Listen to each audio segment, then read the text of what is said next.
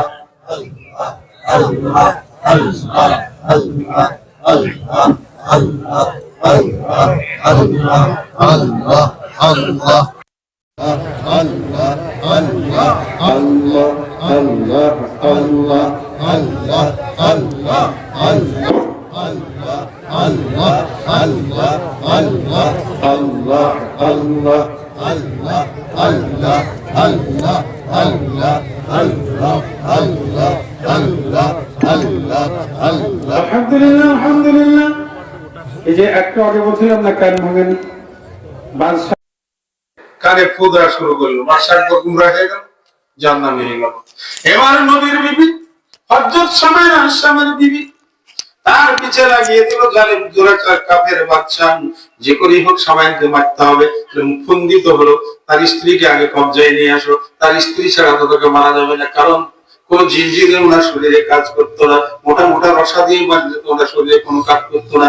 খোদার প্রেমিকে রাখো, একদিন 2 দিন 3 দিন এইরকম ভাবে কান ভাঙানি দিতে দিতে দিতে সামায়ার স্ত্রী গোমরা হয়ে গেল। ঠিক আছে, তুমি উনি আমার স্বামী যখন ঘুমায় কিছু বুঝতে পারবে না, ঢোল ঢাক যাই বাজুক, তাহলে মোটা মোটা রশি নিয়ে আসো। বুড়ি হুকুমে জালেম দুরাচার বাদশার লোকেরা মোটা মোটা রশি নিয়ে আসলো।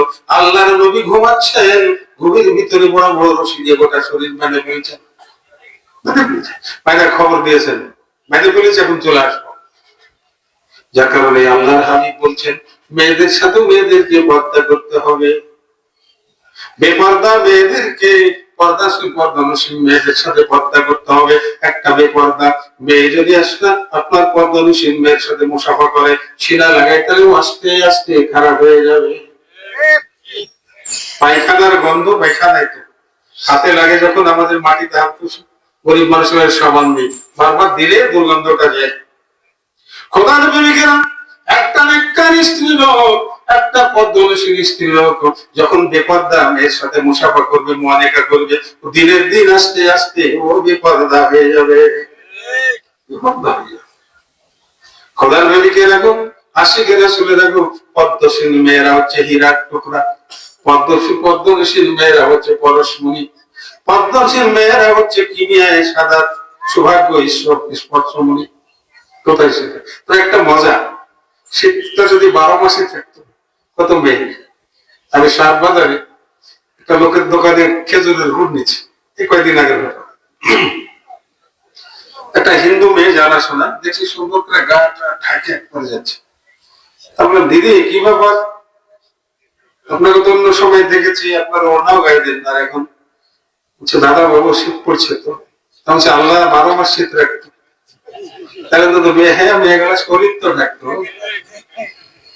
তাই না? দেখেন শীতে যাকে জীবনে আপনি দেখেন একটা চাদর গায়ে দিতে, যে চাদর দিয়ে গা ঢাকে একেবারে। বললাম দিদি যদি 12 মাসে শীত থাকতো তাহলে কিছু মানুষ আপনাদের অত্যাচার থেকে বাঁচতো।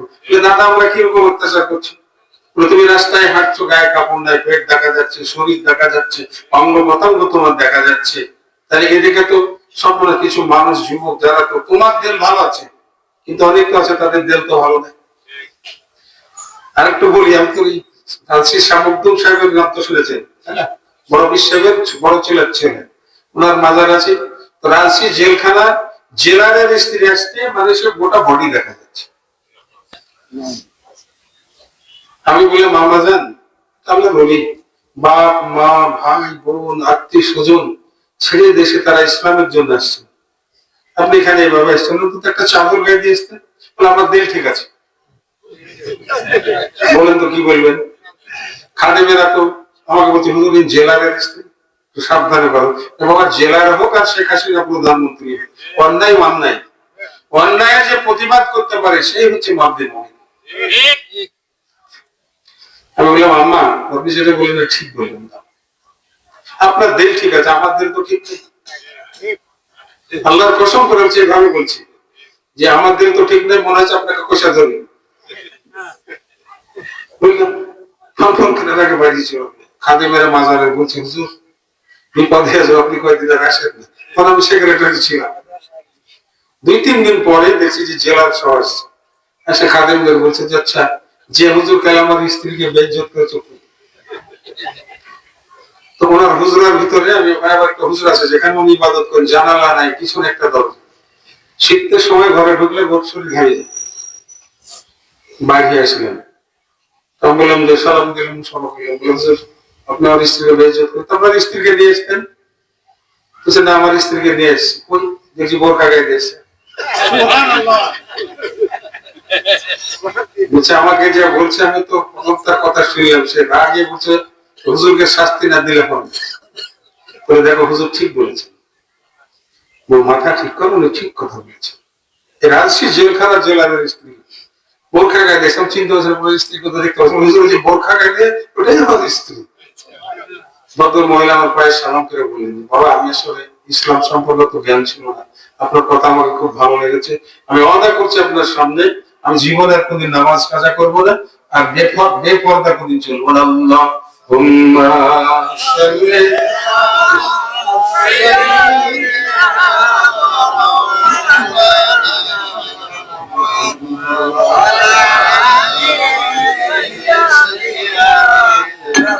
খোদার প্রেমিকেরা, আমি তো আসলে সুলতানুল আউলিয়া সুফি সদরউদ্দিন রহমতুল্লাহর পোতা। কিরকম মরদে মুমিন ছিলেন ব্রিটিশের সময়, তখন পাকিস্তানের খাজা নাজিমউদ্দিন আর দাদা হুজুরকে বেদান রাস্তা ঘিরে মুরিদদের নিয়ে হাঁটতে যান। খাজা নাজিমউদ্দিন যাচ্ছেন, রাস্তা তো ছাড়তেছেন না, ফিরে যাচ্ছেন, মরদে মুমিন দাপটের সাথে চলে যাচ্ছেন। স্বাস্থ্য ছিল মজরা, হৃষ্টপুষ্ট বডি ছিল দাদা হুজুরের, ছোটখাটো বলি না। কদিকাদার চাঁদনি চক মসজিদ থেকে বগড়ার জঙ্গলের বাঘকে বদনা চালিয়ে মারেছেন এই আল্লাহর ওলির কথা আমি বলতেছি। আপনাদের এই শিবপুর মাদ্রাসায় উনি আসছেন, ওনার তৈরি করা হচ্ছে আপনার হাদুল মাদ্রাসা। আমি ওই হাদুল মাদ্রাসার থেকে দাখিল এবং আলিম পাস করছিলাম ওই পাকিস্তানের। খোদার নবী কেনা সেখানে শুনে না ওখানে হাজী ইব্রাহিম সাহেব ছিলেন, বহুত দাতা লোক, দিনদার লোক। আমরা 5 জন ছিল ওনার বাড়িতে থাকতাম, বড় বড় পুকুরের মাছ ধরে ধরে রান্না করে খাওয়াতাম। এখন পর্যন্ত তার কথা বলতে পারি না।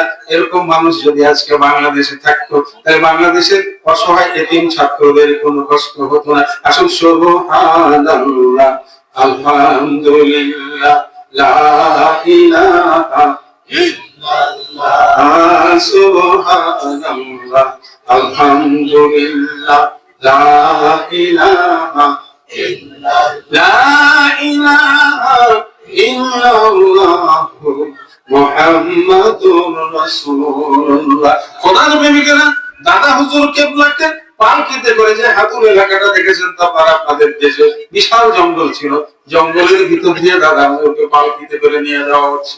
হঠাৎ করে একদল ডাকাত ঘিরে ফেলেছেন, না জানি কত বল আছে, আমাদেরকে ঘিরে কি পাবে বলেন তো? আপনারা জলসার পরে যদি 2-20,000 দেন, ওই এসকাল তো চোর ডাকাত হাই জায়গা কিছু পাবে। দাদা হুজুর পালকি নামিয়ে ধরে দাদা হুজুর নামছেন, একজন ডাকাতের যে সর্দার, নামটা ভুলে গেছে, ওই পেশাব করছেন। আল্লাহ নবীর কণ্ঠে আল্লাহ নবী কি বলছেন, আরে ভাই তুমি কি করছো? এখানে তো দয়াল নবীর ঘর তৈরি হবে, আর এইখানে তুমি পেশাব করতেছো, এটা বড় ভালো কাজ করছো। সত্য ঝাগড়ে গেছে। হ্যাঁ, মাওলানা রুমি শেখ সাদির ভাষায় গোত্তায়ে আল্লাহ বুয়াদ গরচে হলকুমে আব্দুল্লাহ বুয়াদ। যখন আল্লাহর ওলিরা কথা বলেন, তখন তাদের হলকুম দিয়ে স্বয়ং আল্লাহ তাআলা কথা বলেন। ওনার প্রেমিকের আগে থরথর করে কাঁপতে লেগেছে চোখ। বলে হুজুর কে? বলে আমি সদরউদ্দিন। চোর তো মাপ নিয়ে 13 জন ছিল ডাকাত, 13 জনই ওনার কাছে তওবা করে খাঁটি মুসলমান এবং বলে দিয়ে গেলেন। ওই জায়গাটাতে, ওই জঙ্গলে, ওই জায়গাতে ওই মাদ্রাসা তৈরি হয়েছে, বিশাল মাদ্রাসা। সুফি সদরউদ্দিন রহমাতুল্লাহ, তার কথা না বললে মন ভরে না। কারণ পাবনা জেলার ভিতরে বহু জায়গায় আল্লাহর ওলির পায়ের দাগ পড়েছে, পায়ের ধুলা পড়েছে। বলেন সুবহানাল্লাহ। আল্লাহর প্রেমিকের আগে কলকাতা চাঁদনি চক মসজিদটা যে পুরপুরার হুজুরদের মার্কাজ, ওইখানে পুরপুরার হুজুরের যারা ভক্ত, আমরা বাংলাদেশ থেকে আপনাদের যাদের জানা নাই, মার্কাজ মসজিদে যদি চাঁদনি চকে আপনি যান, 2-4 দিন ধরে থাকবেন, খাবেন, কোনো পয়সা লাগবে না, এইরকম একটা জায়গা। আল্লাহর প্রেমিকের আগে তখন মুজাদ্দিদে জামান হযরত আবু বকর সিদ্দিক রাহমাতুল্লাহ আলাইহি ছিলেন। ওনার আবু বকর সিদ্দিক রাহমাতুল্লাহ সমকক্ষ কোনো বলি দুনিয়ার এক প্রান্ত থেকে অপর প্রান্তে কোথাও ছিল না।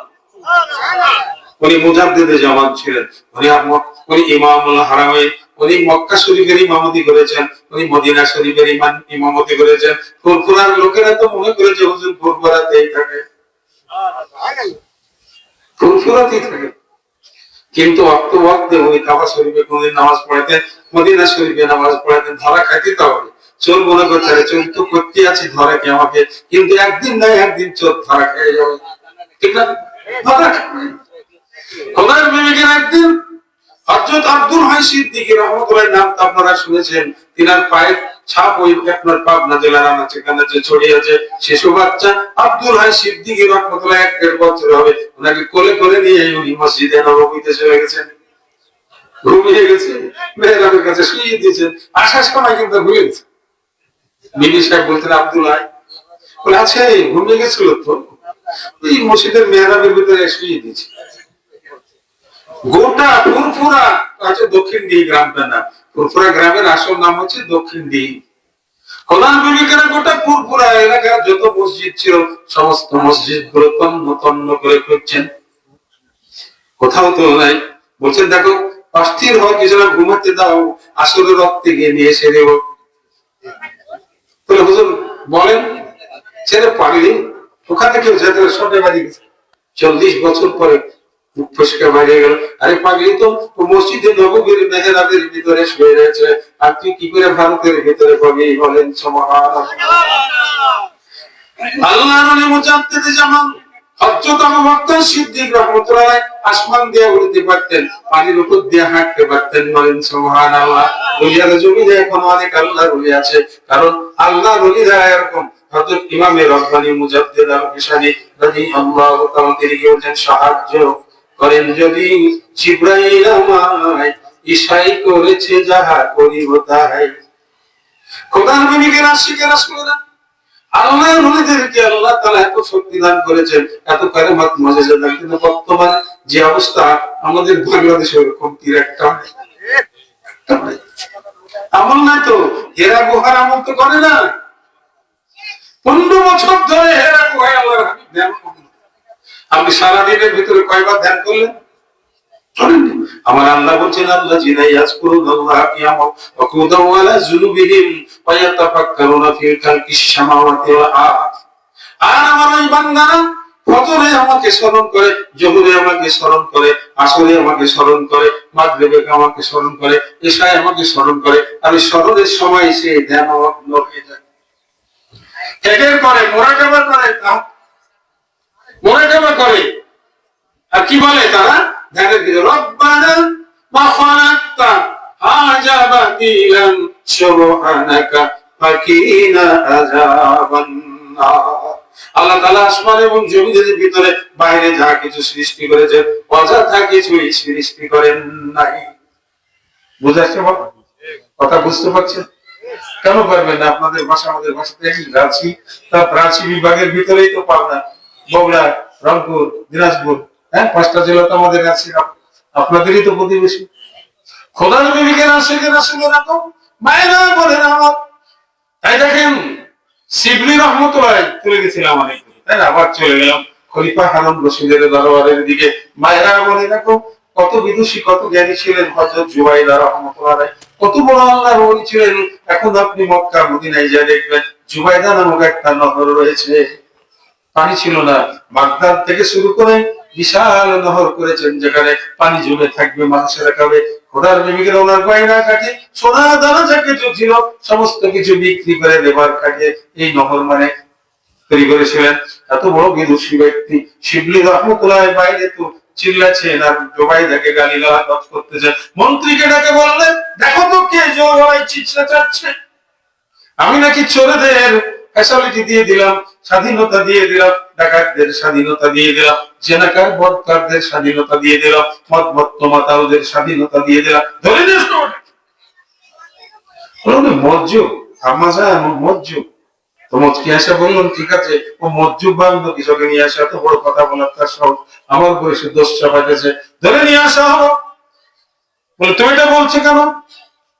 বলে আপনি তো ভুল করছেন, এতগুলো আলেমকে আপনি রাখছেন, আপনার দেশ চলবে কিভাবে? আর কে ফতোয়া দিবে? হারাম হালালের ফতোয়াটা কে দিবে? বলে দেখো আমি তাদের বলেছি একটা গোলাপের ডাল কেটে দিয়েছে, দেখো ওরা বলছে যে যার সাথে সাথে সে তার মতন হয়ে যাবে। তাহলে এই গোলাপ ফুলের ডালে ফুলগুলোতে সেন্ট আছে, ডালে কেন নেই?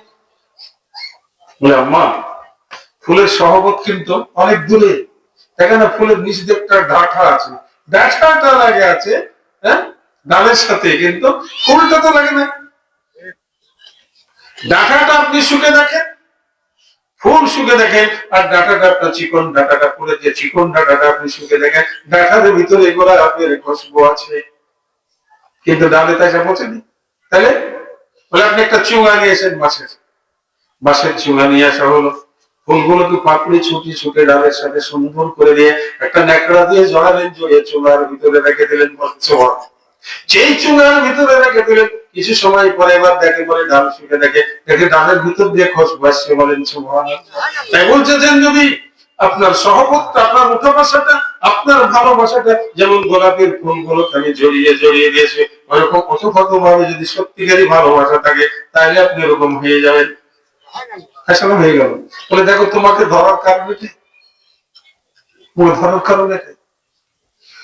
খলিফা মুস্তাফির সময়ের ঘটনা দেখেন, যে সময় যিনি আল্লাহকে 1000 বার দেখেছিলেন, তিনি 1000 বার দেখেছিলেন। বলেন সুবহানাল্লাহ। হযরত আহমদ বিন হাম্বল রাহমাতুল্লাহ আলাইহি, হাম্বলি মুযহাবের ইমাম, 4টা মুযহাব না, আমরা ইমাম আজম আবু হানিফা রাহমাতুল্লাহ মুযহাবের লোক, শ্রেষ্ঠ মুযহাবের লোক। বলেন সুবহানাল্লাহ। কারণ হাদিস শরীফের ভিতরে ইমাম আবু হানিফার কথা আছে, অন্য ইমামের কথা নাই। আল্লাহর হাবিব কি বলেন? আল্লাযী বিয়াদিহি নাফসি লাউ কানা দ্বীনু মুআল্লাকান ফি সুরাইয়া, যদি দিন ধর্মকে, ইসলামকে যদি সুরাইয়া নক্ষত্রের নিকটে ঝুলিয়ে রাখা হতো। সুরাইয়া নক্ষত্র জানেন আপনারা? ভূগোলের ছাত্র আছেন না, সপ্তর্ষি মণ্ডলী যেটা না, সাত ভাই একেবারে সাত ভাই তার এক জায়গায় গুছিয়ে গুছিয়ে থাকে, এটাকে শুদ্ধ ভাষায় বলা হয় সপ্তাশী মন্ডল। ওটাই হচ্ছে সূরা আন-নাহল। বলতেছেন লাউ কানা দ্বীনু মুআল্লাকান ফি সুরাইয়া, যদি দ্বীন ইসলামকে সূরা নিকটের নিকটে ঝুলিয়ে রাখা হয়, ওখান থেকে পারস্যের বুজুর্গ সন্তান আবু হানিফা রাহমাতুল্লাহ দুনিয়ার জমিনে নামিয়ে নিয়ে আসবেন। বলেন সুবহানাল্লাহ। আজও আল্লাহর প্রেমিকেরা বাগদাদের জমিনে হযরত ইমাম আযম আবু হানিফার সমকক্ষ কোন আলিমের জন্ম হয়নি, আর হবেও না। আল্লাহুম্মা সাল্লি আলা সাইয়্যিদিনা খোদার প্রেমিকেরা গো, আল্লাহর যারা ওলি, যারা সত্যি আল্লাহর ওলি, যদি সত্য হাক্কানি পীর হয়, হাক্কানি পীরেরাই হচ্ছেন কোরআনের বৈজ্ঞানিক। হাক্কানি পীরেরাই হচ্ছেন কোরআনের বৈজ্ঞানিক। আহমদ বিন হাম্বল রাহমাতুল্লাহকে প্রতিদিন 100 কড়া করে মারা হতো। বলো কোরআন আল্লাহর সৃষ্টি? কোরআন আল্লাহর মখলুক? তুমি কি বলতেন? না, কোরআন আল্লাহর মখলুক নয়, কোরআন হচ্ছে আল্লাহর নাজিলকৃত বাণী। বলেন সুবহানাল্লাহ। এইভাবে কয়েক মাস ধরে ওনার উপর অত্যাচার চলছে। আলেম ওলামাদের ধরে নিয়ে আসে, কেউ উত্তর দিতে পারে না, কেউ দিতে পারে না।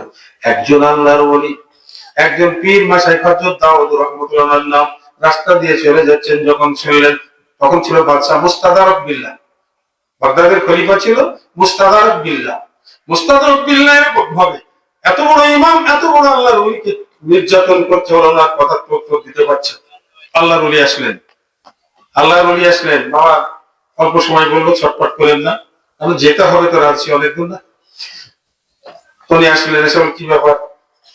বাদশার দরবারে যে সমস্ত মৌলবীরা ছিল, দেখছেন না, এখন কিছু মৌলবী আছে, কিছু আলেম আছে, নবী আমাদের মতোই নাকি মানুষ। আচ্ছা, ওই আলেমকে যদি আপনি বলেন যে তোমার বাপ অমুক ডোমের মতো,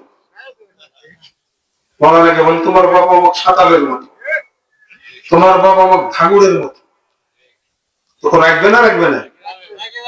তা আল্লাহর হাবিব আমাদের মতো কেমন করে হয়? আমরা রাস্তা দিয়ে হাঁটে, ছায়া পড়ে, ওনার তো কোনো ছায়া ছিল না। আমরা ঘামে গেলে ঘামের গন্ধে আমাদের স্ত্রী বলছে তোমার গা থেকে কি গন্ধ আসছে, বৃষ্টি বৃষ্টি গন্ধ। আল্লাহর হাবিব রাস্তা দিয়ে হাঁটে গেলে বোঝা যেত এই রাস্তা দিয়ে আল্লাহর হাবিব গেছে। উনি কোনোদিন আতর মাখতেন না, আতর মাখার জন্য বলেছেন উনি তো নিজেই আতরের ভান্ডার ছিলেন। কিভাবে উনি আমাদের মতো মানুষ? ওনার আম্মাই তো আমাদের মতো না। ওনার আম্মা যখন রাস্তা দিয়ে হাঁটতেন, গাছের ডালগুলো ঝুঁকে যেত। বলেন সুবহানাল্লাহ। গাছের ডালগুলো ঝুঁকে যেত ওনার আম্মা রাস্তা দিয়ে হাঁটলে। উনি ইন্দারায় পানি নিতে, এখন তো কত সভ্য, এখন আর চাপা লাগে না, টিপলেই পানি বাড়ি যায়, একটু ঘুরে দিয়ে পানি বাড়ি যায়। তখন তো ইন্দারায় বালতি দিয়ে রশি দিয়ে পানি লোটানো হতো। সমস্ত মদিনার ওয়াহাব জোহরের প্রতিবেশী মেয়েরা করতো কি, ইন্দারার পাশে দাঁড়িয়ে থাকতো। তাদের স্বামীরা বলতো কি গো, তোমরা পানি না নিয়ে ইন্দারার কাছে দাঁড়িয়ে রয়েছো কেন? বলে এখনো তো আমি না আসেনি, আমি না আসলে পানি নিয়ে চলে যাবো। বলেন সুবহানাল্লাহ। মামিনাতুল জোহরা রাদিয়াল্লাহু তাআলা যখন ইন্দারার পাশে এসে দাঁড়াতে, ইন্দারার পানি 40 ফিট নিচের থেকে সে কানাই কানাই ভর্তি হয়ে যেত। মদিনার মা বোনেরা, তার এলাকার মা বোনদের আর বালতি চুবড়ানো লাগতো না। বলেন সুবহানাল্লাহ। তারা কলসি চুবড়েই, মশক চুবড়েই পানি দিয়ে চলে যেত। ওনার মার মতই তো কেউ না, ওনার প্রশ্নই নাই। দেখেন যে কথা বলতে বলতে থেমে গেছিলাম, সূরা ইমরানের তাফসীরের ভিতরে আছে, যখন আল্লাহর হাবিবের পবিত্র রূহ মুবারককে সৃষ্টি করা হয়েছে, আমাদের মতো হাত পা চোখ মুখ অঙ্গ প্রত্যঙ্গ, আল্লাহ আদেশ দিলেন তোমরা করো কি, এই আমার হাবিব নূরে মুহাম্মদীকে তাওয়াফ করো, তাওয়াফ করো। যত নবী ছিলেন প্রত্যেক নবী দয়াল নবীর চারিদিকে দিকে হচ্ছে, যেমন হাজিরা হজ করতে গিয়ে কাবার ঘুরে দয়াল নবীকে ওই আরশে আজিমের উপরে, ওই আরশে আজিমের উপরে দয়াল নবীকে তাওয়াফ করতেছেন। বলেন সুবহানাল্লাহ। এই দুনিয়ার মানুষেরা আলিম ওলামারা এই সমস্ত তাফসীর গুলো, কোরআন গুলোকে একটু পড়ে না। আমার নবীর শান, আমার নবীর মান, আমার নবীর ইজ্জত কত বড় ছিল। বলেন সুবহানাল্লাহ। খোদার নবীকে না শিখে না শুনে না, মায়ের আমার, বোনের আমার, ভাইরা আমার, হে জিন সম্প্রদায়েরা, আমাদিগকে আমার রব্বুল আলামিন তার ইবাদত বন্দেগীর উদ্দেশ্যে সৃষ্টি করা হয়েছে। যদি আপনি নামাজ না পড়েন আপনি মুসলমান নন। যে নামাজ পড়ে না ও মুসলমান না। বেনামাজি কি করে আল্লাহর ওলি হয়ে গেল? মারছে, টুনটুনি বাজাচ্ছে, বড় বড় চুল ঝকঝক, চিন্তা বস্তা, বলে ওলি হয়ে গেল। হে জটলা চটলা চিন্তা বস্তা, হুঁশিয়ার হয়ে যাও। তোমরা যদি মুসলমান বলে দাবি করো, ঝকঝক পরে ছেড়ে দাও, মুসলমানের মতো পোশাক পরো, চিন্তা একতারা টুনটুনি তোমরা বাদ দিয়ে দাও। আর যদি তোমরা বাদ না দাও তাহলে আমরা জানবো তোমরা হিন্দুদের একটা গ্রুপের গ্রুপ, হিন্দুদের গ্রুপের একটা গ্রুপ। খেয়াল করেন, জীবনে এই 60-70 বছর ধরে হাজার হাজার ফকির মাস্তানদের সাথে আমি বাহাস করেছি, তর্ক করেছি, অনেকে জট কেটে দিয়েছি, বড় বড় মুছ কেটে দিয়েছি। খোদার প্রেমিকেরা, আশিকেরা, ছেলেরা, খোদার প্রেমিকরা, এখন অনেক হিন্দুর সাথে কথা বলেছি। অনেক হিন্দু আমার হাতে মুসলমান হয়ে গেছে। কয়েকশো হিন্দু আমার হাতে মুসলমান আছে। আমার গ্রামের নিচেই 5 ঘর, আমার গ্রামের নিচেই 5 ঘর হিন্দু ছিল, মুসলমান আছে। খোদার প্রেমিকেরা, আশিকেরা, ছেলেরা, মায়ের আমার, বোনের আমার, ভাইয়ের আমার, আমি আলেম সম্প্রদায় প্রশ্ন করব, জবাব চাইবো। আপনারা মিথ্যা ফতোয়াবাজি ছেড়ে দেন। আজকে পৃথিবীর কি অবস্থা? আল্লাহর সাথে ওয়াদা করেছিলেন, আজ আলেমও মিথ্যা কথা বলে, হাফেজ মিথ্যা কথা বলে, কারি মিথ্যা কথা বলে, ইমাম সাহেব মিথ্যা কথা বলে। জুমার নামাজ পড়ে ইমাম সাহেবের হাতে 500 টাকা দিলেন, ইমাম সাহেব এটা মসজিদের জন্য দিয়ে দিলেন, তাকাইলো, তাকিয়ে পকেটের ভিতরে টাকা দিল, তার তো মসজিদের খাতে জমা হইল না। তাহলে নবীর কথা সত্য না মিথ্যা? যদি আলেমগণ নেতাগণ সুন্দর হয়ে যান, তুমি একটা মানুষ আর খারাপ থাকবে। নেতাদের কথা আমি বলবো না, আপনি তো নেতাদের খবর জানতেই পারছেন, কি করে বোঝাবো, তাই না? দেশে এমপি মন্ত্রী কত কি, 10 দেশের সেবা করার সুযোগ দেন, কিন্তু আসলে অর্থটা কি? 10 দেশের শোষণ করার সুযোগ দেন। আমি আর কথা বাড়াবো না। তবে আমরা বুঝতে পারলাম, যদি হক্কানি পীরের আমরা বায়াত হই, তার নির্দেশ মতো যদি আমরা আল্লাহর জিকির করি ধ্যানের সাথে, কবরবাসীদের আমরা দেখতে পাবো। মানুষের শরীরে 10টা লতিফা, মানে আল্লাহর সাথে কথা বলার, আল্লাহকে দেখা করার 10টা আয়না আমাদের দেশে করা। আল্লাহই তো বলেছেন, এখানে অস্বীকার করার কিছু নাই। যেখানে আল্লাহ বলছেন সাত আসমান জমিনে যা আছে আমি তোমার দেহের ভিতর দেখিয়ে দেবো, তাহলে অস্বীকার করার কিছু আছে? কিন্তু নিয়ম পদ্ধতি গুলো আপনাকে জানতে হবে আল্লাহর ওলিদের কাছে। যে রাস্তা চিনে না তাকে যদি কেউ জিজ্ঞাসা করে, আমরা যেমন গাড়ি রেখে একজন মানে ভ্যানওয়ালাকে জিজ্ঞাসা করি, বাবা এই পুষ্পমরা ব্রাহ্মণরা কোনটা গো? বলছে যে হুজুর আমি এলাকার না। আমরা অনেকক্ষণ এই রাস্তার বাইক দিয়ে চলে গেছিলাম, সামনের দিকে 1 কিলো, তারপর যেখানে আবার ঘুরাম, নোমান বাবাজিকে রিং দিলাম, তো বাবলু বাবাজি ছিল, রিং দিলাম, তো ঘুরে আবার রাস্তা দিয়েছিলাম। তো চিনে না, যে চিনে না তাকে আপনি হবে, যে চিনে রাস্তা চিনে পথ জানে তাকে আপনি জিজ্ঞেস করেন। এই জন্য একজন হাক্কানি পীরের কাছে যান, মরিদ হন আপনি, মরিদ হয়ে যদি নির্দেশ মতো আপনি চলেন, আপনি কবরবাসীদের দেখতে পাবেন। কথা জানবেন কেন? কল, রূহ, শের, খফি, আকফা, নফস, আগুন, পানি, বাতাস, পানি, সর্বদেহ ব্যাপী, এই 10টা লতিফা। যখন আপনার 10টা লতিফা পাক সাফ হয়ে যায়, পরিষ্কার হয়ে যাবে, তখন আয়নার মতো ঝকঝক হয়ে যায়। চোখ বন্ধ করলে সব চোখের কাছে চলে যাবে, আইনও লেকিন হয়ে যাবে, চোখে দেখে বিশ্বাস করা হয়ে যাবে আপনার। আল্লাহ আছে, আমরা হক লেকিনের বলছি, আল্লাহ আছে বিল গায়ে লেকিনের ভিতরে আমরা আছি, যে আল্লাহকে না দেখে বিশ্বাস করতে হবে, করছি। কথা বুঝলেন? রাত করবেন, আমি বক্তব্য শেষ করবো। আমার ইচ্ছা ছিল আসলে এখানে আমি আপনাদেরকে দয়াল নবীর জীবনী আজকে আলোচনা করব। আমি চাঁপাইনবাবগঞ্জ জেলার এক মাঠে 3 দিন ব্যাপী শুধু দয়াল নবীর জীবনীর উপরে আজ করছি। খিদিরপুর ডগ যে 12 ভাইয়াদের ছিল না, এসব দেশে 1 সপ্তাহ ধরে দয়াল নবীর জীবনীর উপরে আজ করছি। যার কারণে আমি ঐতিহাসিক বক্তা শুধু নই, আমি আমলও করি, আমল শিক্ষক। আপনারা মুরিদ অবশ্যই হবে, মুরিদ হওয়া কিন্তু ফরজ। ইমামদের জন্য আবু হানিফা রহমতুল্লাহ আলাইহি, ইমাম শাফি রহমতুল্লাহ আলাইহি, ইমাম আহমদ বিন হাম্বল রহমতুল্লাহ আলাইহি, হযরত ইমাম মালিক, এনাদের জন্য ছিল ওয়াজিব, কারণ ওনারা বহুত জানেওয়ালা। আমাদের জন্য ফরজ।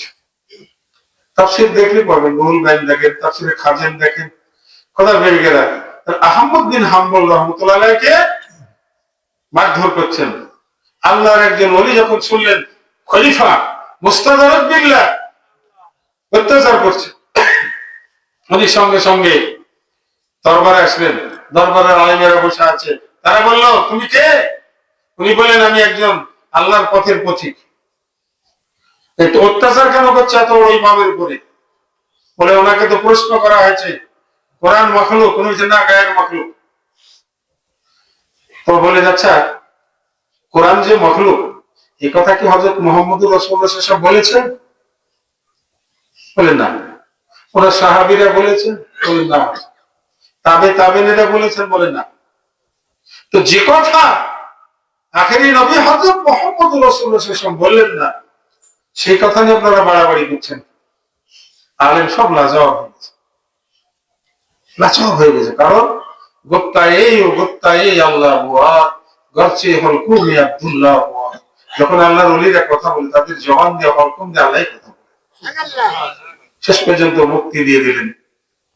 মুক্তি যখন দিয়ে দিলেন তখন ইমাম আহমদ বিন হাম্বল রহমতুল্লাহ বললেন যে জিনজির দিয়ে আমাকে বাঁধিয়ে রাখা হয়েছিল সেই জিনজিরটা আমাকে দেওয়া হবে। আল্লাহর ওলি হযরত দাউদ রহমতুল্লাহ কি করবেন? বলে আমি এটা আমার ছেলেদের বা আমার যারা থাকবে তাদের বলবো কবরে দিয়ে দিব, কিয়ামতের মাঠে আমি আল্লাহকে দেখাবো যে আল্লাহ তোমার কোরআনের জন্য দেখো আমার কি অবস্থা। এই জন্য আমি পাকিস্তানের লাহোরে একবার জলসা গিয়েছিলাম।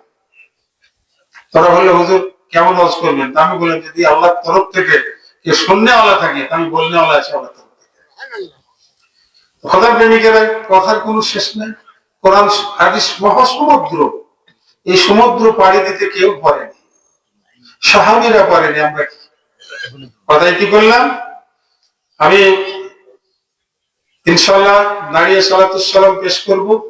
করার পরে যদি আপনাদের মুরিদ হওয়ার ইচ্ছা থাকে আমি আপনাদের মুরিদ হওয়ার দাওয়াত দিলাম। আল্লাহর হাবিব যেমন বলেন আমি আল্লাহর রাসূল, তোমরা যারা আমার উম্মত হতে চাও তারা দাঁড়াও আমার কাছে আসো। কারণ পরিচয় দিলাম, যদি আপনাদের ইচ্ছায় মুরিদ হবেন, বিনা মুরিদে কেউ মরেন না, মরেন না।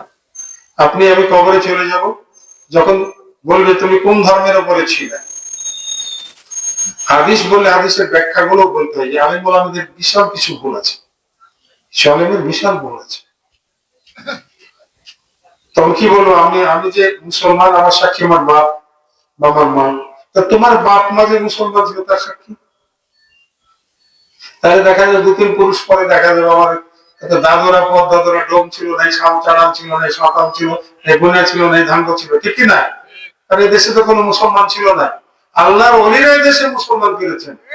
ওনারা চাউল তৈরি করে দিয়েছিল, আর আমরা মনে করেন মদ্যের মতো ভাত রেঁধে রেঁধে খাচ্ছি। এই মুসলমানকে আমরা গুমরাহ করছি, এই মুসলমানকে আমরা ভুল পথে নিয়ে যাচ্ছি। কিছু কিছু আলেম এরকম কথা বলছেন নবী সাবাত করতে পারবে না, কেউ সাফাত করতে পারবে না। আচ্ছা কোরআন পড়া উচিত, সাফায়াতের অধিকার তো দিবেন নাকি? আল্লাহ বলছেন মানজাল্লা জি আসমাউ ইনদাহু ইল্লা বিইজনি। এটা বুঝি আছে না মুখস্থ? মানজাল্লা জি আসমাউ, আল্লাহ তাআলার বিনা আদেশে, বিনা হুকুমে, বিনা ইজাজতে কেউ কাউকে সাফাত মানে উদ্ধার করতে পারবে না। তাহলে কথাটার ভিতরে একটু ফাঁক আছে, ফাঁক আছে না? ফাঁক আছে, যেমন একটা ঘরের দরজা রাখা আছে, বিনা অনুমতিতে কেউ প্রবেশ করবে না। আর কিন্তু আরেক জায়গায় লেখা আছে এই ঘরে কেউ প্রবেশ করবে না। দুটা কথা আলাদা আলাদা না? তাই অনুমতিতে, অনুমতি নিয়ে ঘরে ঢুকে যাবে। আর আরেক ঘরের দরজা যে লেখা আছে এই ঘরে কেউ প্রবেশ করবে না, তাই উনি ঢুকে যাবে। যেখানে আল্লাহ বলছেন মান জাল্লা জিয়াসফু ইনদাহু ইল্লা বিইজনি। এই জিনিসগুলো বোঝার চেষ্টা করতে হবে। তাহলে একটু আগে আপনারা শুনেছেন আলেমগণ, ওলিগণ, শহীদগণ সাফাত করতে পারবেন। মায়ের পেটের একটা বাচ্চা ভূমিষ্ঠ হয়ে মারা গেছে, ওই বাচ্চাটার মা বাপকে সাফাত করতে পারবে। আচ্ছা ওই কচি বাচ্চাটা তো বুখারী শরীফের হাদিস, আলেমগণ কি চোখে পড়ে না? আর চোখে ডাব মারে, মানে আঙ্গুল দিয়ে ডাব মারে কানা করে দিত। একটা মাসুম ছোট্ট বাচ্চা ভূমিষ্ঠ হয়ে মরে গেল, ওর বাপ মাকে বাঁচাবে কিয়ামতের মাঠে। বাচ্চা কাঁদে কাঁদে বলে আল্লাহ আমার অপরাধ কি? আমার বাপ মাকে দোজখে নিয়ে যাওয়া হচ্ছে। আমি যদি দুনিয়ায় থাকতাম, আমাকে যদি তুমি হায়াত দিতে, তাহলে আমি কোরআন হাদিসের জ্ঞান অর্জন করতাম, আমার গুমরাহ পিতামাতাকে আমি সুপথে নিয়ে আসতাম। আল্লাহ সংক্ষেপ কথা যে আল্লাহ যাও তোমার বাপ মাকে জান্নাতে নিয়ে যাও। একটা কচি বাচ্চা মায়ের পেটে আল্লাহ করে যে ভূমিষ্ঠ হতে পারেনি, তাহলে একজন আল্লাহর ওলি যার কাছে রাত নাই দিন নাই আল্লাহর প্রেমে আল্লাহর ধ্যানে ব্যস্ত, তাহলে তার মর্যাদাটা কত। তাহলে কি বোঝা গেল? আলেম নেতা এরাই আমাদেরকে বেকুব বানাচ্ছে। একদল আলেম বলছে লা ইলাহা ইল্লাল্লাহ পড়া যাবে, মুহাম্মদুর রাসূলুল্লাহ পড়া যাবে কিনা চিন্তা করছে। শিরক বলে না, বদকে বলতে হয় যে পাচ্ছিস না। কোরআনে কি বলছেন? মুহাম্মাদুর রাসূলুল্লাহ, সূরা ফাতিহা। উনি আল্লাহর নবী ছিলেন, বলেন রাসূল ছিলেন। উনি নবীদের নবী ছিলেন, রাসূলদের রাসূল ছিলেন, জিনের রাসূল, মানুষের এক কথায় সমস্ত সৃষ্টি বলে উনি রাসূল ছিলেন, বলেন সুবহানাল্লাহ। উনার হাতকে বলা হয়েছে ইয়াদুল্লাহ।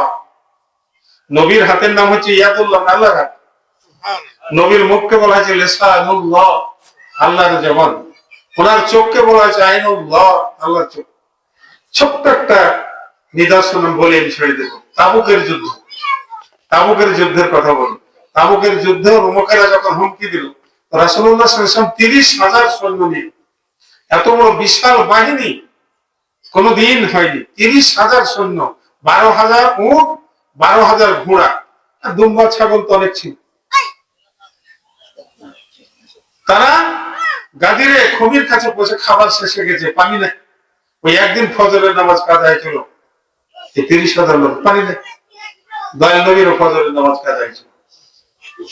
সূরা তাওবার ভিতরে বলছেন ফাইন তাওয়াল্লাহু ফাকুল হাসবিয়াল্লাহ, হে মাহবুব, হে আপনজন, হে প্রিয়তম, যদি আল্লাহ আমার বান্দারা তোমাকে না মানে, তুমি বলো হাসবিয়াল্লাহ, আমার আল্লাহ আমার জন্য যথেষ্ট। সূরা তাওবার তাফসীরে বলা হয়েছে। কান্না শুরু হয়ে গেছে, খাবার নেই। 30,000 লোক, কারো কাছে হয়তো এক মুষ্টি ছাতু আছে, কারো কাছে হয়তো একটু ময়দা আছে, এই ছাড়া কিছু নেই, পানি নেই। খোদার প্রেমিকেরা, আশিকেরা শুনে রাখো, দয়াল নবীর নিকটে হযরত উমর রাদিয়াল্লাহু তাআলা বললেন, ইয়া রাসূলুল্লাহ, ইয়া হাবিবাল্লাহ, হুজুর গো, এই হাদিসটা হযরত বিলাল রাদিয়াল্লাহু বর্ণনা করেছেন, বলেন সুবহানাল্লাহ। এই হাদিসটা হযরত আবু হুরায়রা রাদিয়াল্লাহু তাআলা বর্ণনা করেছেন। খোদার প্রেমিকেরা, আশিকেরা শুনে রাখো, দয়াল নবীকে বললেন, হুজুর গো, পানি তো নাই। বলে কারো মশকে কিছু কি পানি নাই? একজন বলল, হুজুর আমার মশকে একটু পানি আছে, কোন মতো ওযু করা যাবে? আল্লাহর হাবিব বলেন, পানিটা নিয়ে আসো। মশকের পানি তো ওযু করছেন, আর ওযুর পানি গুলার একটা মশকের ভিতরে ঢোকাচ্ছেন, বলেন সুবহানাল্লাহ। যার হাতকে আল্লাহর হাত বলা হয়েছে, যার জবানকে আল্লাহর জবান বলা হয়েছে, যার চোখকে আল্লাহর চোখ বলা হয়েছে, যার গোটা দেহকে মুহাম্মদ রাসূলুল্লাহ বলা হয়েছে, আল্লাহর রাসূল বলা হয়েছে। ওনার বেবিকে রাখো, যখন পানি করলেন, করার পরে আঙ্গুল চুবিয়ে দিয়েছেন। আগে ফজর পড়ে নিলেন, ফজরের কাজাটা আদায় করে নিলেন, তারপরে আঙ্গুল চুবিয়ে দিয়ে আঙ্গুল দিয়ে পড়া এমন শুরু হলো, 30,000 সৈন্য আশুধা করে পানি খেয়ে ফেললেন। 30,000 সৈন্য ছিল, তাদের আপন আপন মশক ভর্তি করে নিলেন। 12,000 উট পানি খেয়ে ফেললেন, বলেন সুবহানাল্লাহ। 12,000 ঘোড়া পানি খেয়ে ফেললেন। আচ্ছা, উনি আমাদের মতো কেমন করে ফেলেন? ওনার হাত পা চোখ কান অঙ্গ প্রত্যঙ্গ সমস্ত আমাদের মতো, কিন্তু ওনার মতো আমরা কেউ না। লাইসাকা মিসমিশা। কোরআন পাকের একটা আয়াত পেয়েছে, তার অর্থটা জানে না, বাসার কেমন ব্যবহার। কুল ইন্নামা আনা বাশারুম মিসলুকুম। আসলিকুম তো বলেনি, আসলিকুম বললে আর তাহলে আমাদের মতই হতেন, কিন্তু আল্লাহ বলছেন মিসলুকুম, তোমাদের উদাহরণ স্বরূপ। তোমাদের চোখ আছে, মুখ আছে, নাক আছে, কান আছে, হাত আছে, পা আছে, মাথা আছে, ওনার আছে। এই দিক দিয়ে তোমাদের মেশাল, কাগজের ফুলও ফুল আর গাছে ধরে আছে তো ফুল। খোদার প্রেমিকেরা, আসে রাসূলুল্লাহ, 30,000 সৈন্য আশুধা করে পানি খেলেন, প্রত্যেকে মশক ভর্তি করে নিলেন। উট ঘোড়া দুম্বা যারা ছিল সবাইকে পানি পান করা হলো। এবার সাহাবীদের ভিতরে গুঞ্জন শুরু হলো, খাবার নাই, খাবার নাই। হযরত ওমর রাদিয়াল্লাহু বললেন, হুজুর যদি আপনি আদেশ দিতেন তাহলে আমি একটু কাজ করতাম, ভালো মত তুমি করো। বলে দেখো, যার কাজে বড় একটা শামিয়ানার মতো পেলেন, তাম্বু করা হতো না, যুদ্ধের মাঠে তাকে তাম্বু করে, সব তাম্বু দিয়ে বিশাল জায়গা তৈরি করা। যার কাছে যা আছে তা নিয়ে সেই ভিতরে রাখতে থাকুন। কার কাছে এক মুষ্টি খেজুর ছিল, কার কাছে একটু ছাতু ছিল, কার কাছে একটু গম ছিল, কার কাছে একটু চিড়া ছিল, সব নিয়ে এসে রাখতে লাগলো। যখন দেখা হয়ে গেল, আল্লাহর হাবিবকে বলে, ইয়া রাসূলুল্লাহ, হাবিবাল্লাহ, যে আপনি বরকতের জন্য দোয়া করে আপনি খাবারের উপরে একটু হাত বুলিয়ে দেন। আল্লাহ বলছেন, ইয়াদুল্লাহ ফাওকা আইদিহিম, হে মাহবুবগণ, হে দোস্তগণ, তোমরা তোমার হাতে যারা বায়াত হচ্ছে তারা যেন মনে করে না তোমার হাতের উপরে আমি আল্লাহ আমার হাত আছে। হাত বুলিয়ে দেন, বরকত হয়ে গেল। খাবার সবাই খেলেন। আর কিছু করলেন কি, লম্বা সফর তাবুক, মক্কা থেকে 1250 মাইল দূরে, মদিনার থেকে 850 মাইল দূরে, এত পর খাবার সবার হয়ে গেল। আচ্ছা, কি করে আমাদের মতনই আমার এটা মগজে ঢুকে না। আমার মগজ কি বর্তমানের ওই শ্রেণীর আইনের থেকে কম টম হয়ে গেল? তাহলে কি বুঝলেন? তাবুকে যাবেন, ওখানে একটা কূপ আছে যার পানি কিয়ামত পর্যন্ত বহিবে। দয়াল নবী কুলি করে ফেলছিলেন।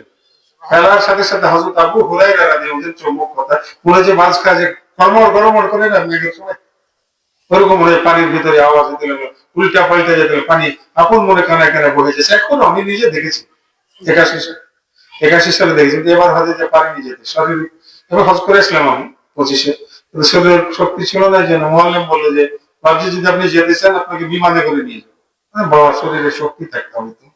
এটা 81 সালে আমি একবার হজ করছিলাম, তখন দেখছিলাম ওটা বইছে, ঘিরে দিয়েছে, পানি বইছে, যার পানি প্রায় 80 ফিট নিচে ছিল, সেখানে পানি এমনই বইছে। এরকম বহু কূপ আছে তাবুকে যাওয়ার পথে, অনেক কূপ আছে যেখানে পানি ছিল না। অনেক ঘটনা। সুবহানাল্লাহ ওয়া বিহামদিহি, সুবহানাল্লাহিল আযীম ওয়া বিহামদিহি, আস্তাগফিরুল্লাহ ওয়া আল্লাহুম্মা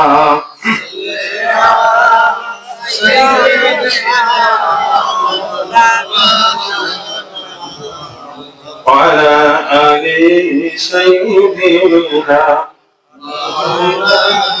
اے نور ازل اے واجب بشر سرکار دو عالم سیدنا اے روح نشاط قلب نظر سرکار دو عالم سیدنا اللهم صل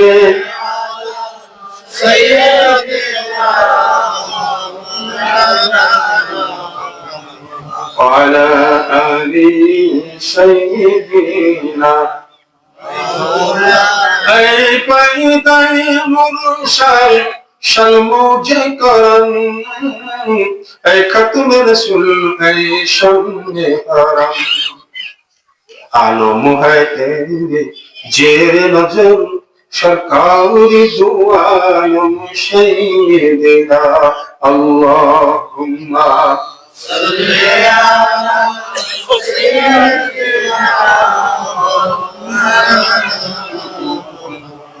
वअला आलि सैयदना।